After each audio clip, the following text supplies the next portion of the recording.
At the conclusion of the Shangri-La Dialogue 2013, we've heard a whole range of different views focusing on confidence building measures, non-traditional security, multilateral cooperation. But I think ultimately one of the common threads of the dialogue has been the security dynamics of the Indo-Asia Pacific region. We've also heard quite a lot about trust in the course of this conference, and underlying all of this is the issue of potential rising nationalism within the Asia-Pacific region itself. I think one of my takeaways from the dialogue will be, much as there's been a great deal of focus on practical measures in the military domain, particularly in cooperation on the high seas, ADMM+, HADR, so on and so forth. There needs to be quite a considerable amount of energy spent on what are the actual drivers for rivalry in the region, in particular territorial disputes in the East China Sea and the South China Sea. We've also seen fatalities on the high seas recently.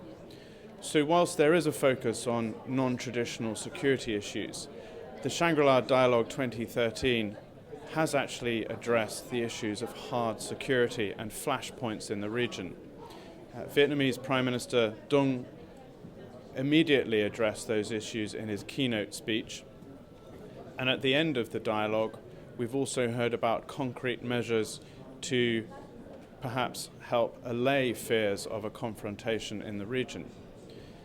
We've heard also from the French Defense Minister, the fact that France is a resident power in the region, in the Indian Ocean and indeed in the Pacific region.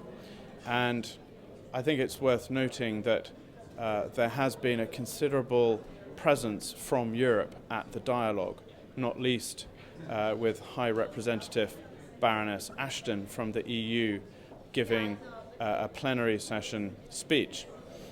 I think one of the takeaways from this dialogue as well has been the amount of focus by European nations and the EU on addressing security issues in the Asia-Pacific region, and also the linkage between European security concerns and growth and prosperity in the Asia-Pacific. It's fundamentally important for growth in the region and the rejuvenation of China, which was talked about by Lieutenant General Qi Jianguo. It's absolutely fundamental that for global economic growth, there needs to be an addressal of security concerns from Europe. And we've certainly seen perhaps a follow-up rebalancing or a Euro pivot, you could call it, to this region. And that was a very marked development this year. I think finally another issue of particular interest has been the rise of cybersecurity up the security agenda in the Shangri-La Dialogue this year. Traditionally, cybersecurity has been a grey area, but I think now cybersecurity has moved from the non-traditional domain to the traditional domain.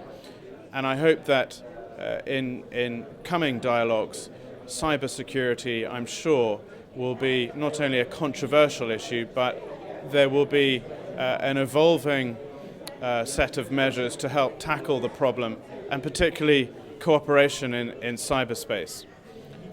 Those are my comments for SLD 2013. Thank you.